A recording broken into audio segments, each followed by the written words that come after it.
welcome to part 11 of the order block strategy. So far you've learned what an order block is, how to take the trade, how to enter, the two different types of entry criteria, the two patterns for a buy and two patterns for a sell. Okay, so at this point you should know how to enter a trade, but the main thing is all good and well knowing how to enter a trade, but how do you actually manage the trade? Okay, so we're going to talk about confirmation entries, actually risk entries to start off with. So say for example you're in the trade from here, right? Now I'm going to do a rough one, I'm not going to do an actual entry for this one. So say for example you're in the trade from this low, right? Because I know it reacted off a 15-minute OB somewhere there, and the stop loss was somewhere at this point. Now if you're placing it as a risk entry, as a set and forget, essentially you're going to place the order and wait, okay, and place your target at the most recent structural high. Because if we're talking about ranges, okay, in this situation, so let's go from here. You're going to talk about ranges, right? This was the low that was marked, and that was the high of that range, okay, and this is from the daily range, right? And we obviously refined it down to the 4 hour, because if we go again to show you, what we can see is the ranges from here to here, okay? So that's what I'm showing you here.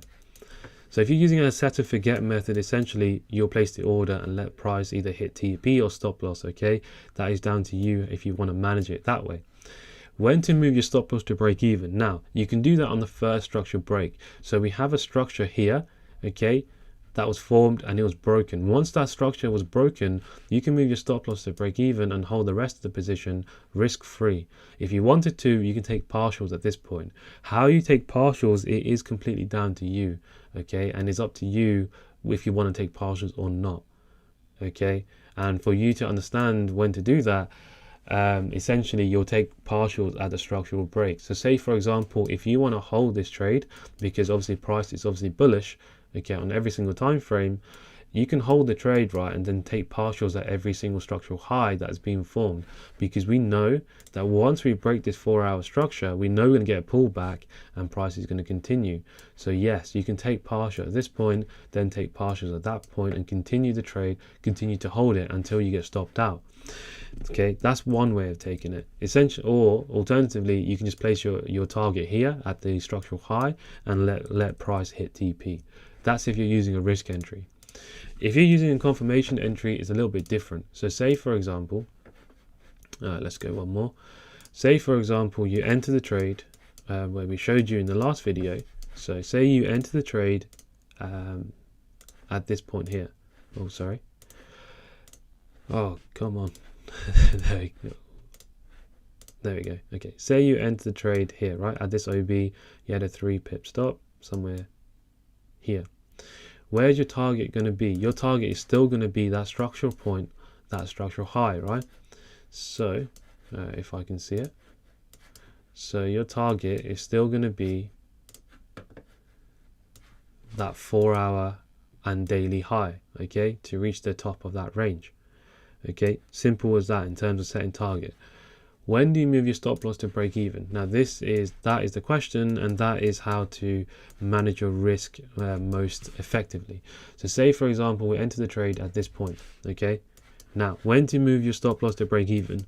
When you break structure, right? When you break the first structure, you can move your stop loss to break even.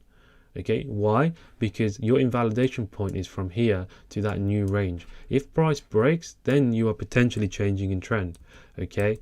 So just bear that in mind. That's the reason why we can move our stop loss as soon as you break the first structure. And that move to break structure only took what? So we triggered here, we move our stop loss to break even in 4 minutes, okay? And we're already sitting risk free, and you're already probably, what are you sitting at? You're sitting at about what? 3R at this point. So that's when to move your stop loss to break even at this point. Now, if for example, obviously you broke structure, right? And what do we know when you get a structure break? You get an OB. Okay, so you identify the OB. Now you compare the OB to where your entry is, because the OB is where price essentially would probably need to react off before it continues. If your OB is in the entry point, say if your OB was inside here, Don't move your stop loss to entry until you get your next break of structure. Alternatively, what you can do is, say if you're using 1% risk and say you're like somewhere up here, right? You can close that 1% risk, so close 1% and leave your stop loss where it is and let the trade continue. If you leave the stop loss where it is, if you do get stopped out, okay, you'll be out at break even. Okay, so just bear that in mind. So identify if there's an OB at your entry. If there is, don't move your stop loss to break even until you break another range. Okay, and so if I show you that, so for example, we have created, once you break structure, right? Once you break this one, you've created a range from, here and you create a range from here. We need to wait for this range to be broken. This range gets broken at this point, so now we can safely move our stop loss to entry because we're not expecting price to come anywhere near here at this point because it's already broken and we formed a new range from there to that whatever high is being created here. So we created that in range from this point to this point. So we shouldn't expect price to come anywhere near here once we break that structure. So that's how you can sort of determine whether you're going to move your stop loss to entry or not. Okay, ideally moving it from the first break if it has no reason for price to come back, and if you are correct, price wouldn't come back anyway. So if you got the correct entry, price won't even come back to take you out. Okay, so just bear that in mind. But essentially, that's how you're going to manage your trade.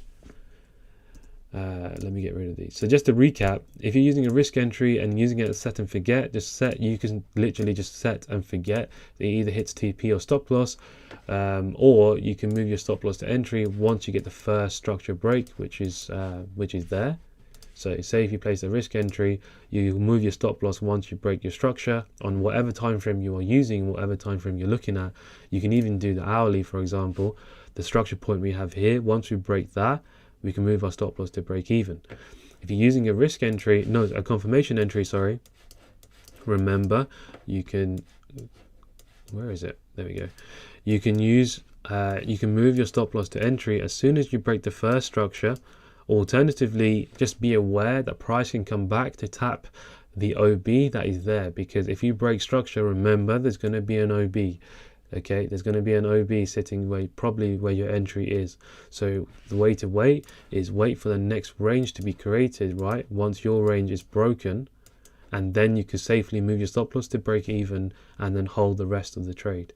In terms of taking partials for using this, is up to you again how you wish to take partials. Okay, for me personally, I take some partials when I'm sitting at 1 to 10, so I close a small percentage. It does vary on each trade, so I don't have a fixed percentage that I closed. It depends on the potential for me. So say for example, if I'm at a higher time frame POI like this is the 4 hour and the daily POI, I know that I want to catch the most potential as I can from this trade, because this is the highest probability trade that you can get using the higher time frame.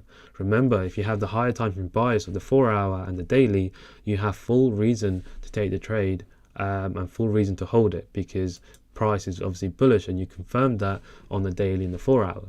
So essentially I'll take a small percentage off and then let most of the position run and hit TP, right? Alternatively, you can trail it. If you are going to trail it, doesn't matter what time frame. Say if you're using a higher time frame, the hourly time frame is probably the best way to trail your stop loss. So trail it below. Say if you're going up, if you're going bullish, right, trail it below the lows that's being created. So that's the only lowest that was created. So your stop loss will be trading there. Once you break structure, you put it there, and so on. So for example, did we break structure? Yeah. So once, okay, not yet. So far we haven't actually moved our stop loss yet. What am I on the hourly? So there we go. So now we've broken that structure, we can move our stop loss to here. Okay, so ignore this one, we didn't move it at that point. So you're going to obviously move it below the low once your structure points are being broken. Okay, so bear that in mind. Now in terms of the trade, remember, okay, say for example you're in a bullish move. Okay, so price is moving bullish. If you get a break of structure, don't be too alarmed. Don't think about closing the trade, because what do we know? It's not a change in trend until we get another one. Okay, until we get a successful retrace which breaks structure. This could just be a liquidity grab, right? If it breaks this low, it can just be a liquidity grab and price can continue. Okay, that's essentially what's actually happened here. So if you think about in this situation where you obviously move your stop loss here, for example, we break structure. Okay, then you look at this low, sorry. Then you're going to obviously look at this low that has been formed, right? So obviously we create a low and then the high. We need to wait for either one of these structures to be broken, right? This structure gets broken finally here. So now we create a new high and a new low. So although we broke structure from this minor structure, it hasn't violated the range. So we don't need to worry, okay? This price obviously pulled back and continued. So don't worry too much. So focus on the range that you're trading and then go from there. Same thing for a sell. Say if you're in a sell position where price is moving like this, but then all of a sudden you get a break of structure, right? Remember, it could just be a liquidity grab and price can continue. The only thing that you need to be aware of is if you break structure again. Yes, that's probably a change in trend. Why? Because of the impulse and a successful retrace which breaks, confirms change in trend. So remember, the two rules is literally the only thing that you need to remember throughout everything that you've learned in this course so far. So that was how to manage your trade, how to set your TPs as well. And I hope that's made everything clear of when to take partials. It is personal preference in that situation, when to take partials, and you'll understand that more once you actually start using the strategy. Once you start using the strategy, you'll understand when you want to take partials and when you want to take profits. And remember, you do want to pay yourself, okay? You want to remind yourself that you are a trader. You want to remind yourself that you're making money from this. So remember to pay yourself, because markets are very unpredictable. We don't know what's going to happen. Price doesn't always go as cleanly from here to here, okay? It doesn't do that. As you can see, we've got this massive pullback, right? Price didn't hit TP until this one. So we had a pullback here and then price hit TP, hit the top of that range. Okay, so just bear that in mind. These pullbacks will happen. But if you've got no reason to close the trade, don't close it. Right? Just bear that in mind. For example, we broke this low. We broke structure here, right? And then we came up and then we broke structure again. At this point, you're probably thinking, okay, price is going to be bearish, but is it confirmed? No, because we've only just had the impulse, if you think about it in that situation. But that was trade management.